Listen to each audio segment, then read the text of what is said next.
இணைந்து ஜெபிப்போம். ஆண்டவரே இயேசுவே, தொடக்கத்தில் இருந்தவரே, உம்மை மகிமைப்படுத்துகின்றேன். வாக்கு மனிதரானவரே, உம்மை ஆராதிக்கின்றேன். ஏற்றுக்கொண்ட ஒவ்வொருவருக்கும் கடவுளின் பிள்ளைகளாகும் உரிமையை அளித்தவரே, நன்றி கூறுகின்றேன். திருச்சட்டம் மோசே வழியாக கொடுக்கப்பட்டது. அருளும் உண்மையும் வழியாக வெளிப்பட்டன என இன்றைய இறைவார்த்தையில் வாசிக்கிறேனே. உண்மையாகவும் நேர்மையாகவும் வாழ எனக்கு உதவி செய்யும் ஐயா. நான் என் பாவத்தாலும் மனித பலவீனத்தாலும் மிக கொடுமையான சிலுவை மரணத்தையே உமக்கு பரிசளித்தேன். அதற்காய் மனம் வருந்தி மன்னிப்பு கேட்கிறேன்.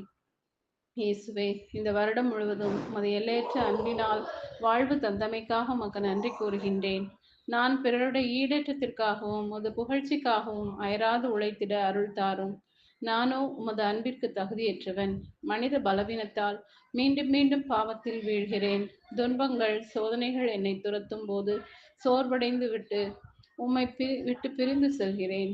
துன்பத்தை தாங்கிக் கொள்வதில் பெருமகிழ்ச்சி கொள்ளுங்கள் என உமது இறைவார்த்தை கூறுகின்றதே ஐயா. நான் துன்பத்தில் மன உறுதியையும் இன்பத்தில் உமது வல்லமையையும் உணர்ந்து வாழ வரம் தாரும். என் வாழ்வின் இறுதி வரை உம்மில் நிலைத்திருக்கவும் மன உறுதியையும் அதற்கான தகைமையையும் தூய ஆவியால் அடைந்திட அருள் தர வேண்டுமென்று இயேசுவின் பரிசுத்த நாமத்தில் ஜெபிக்கிறேன். ஆமென்.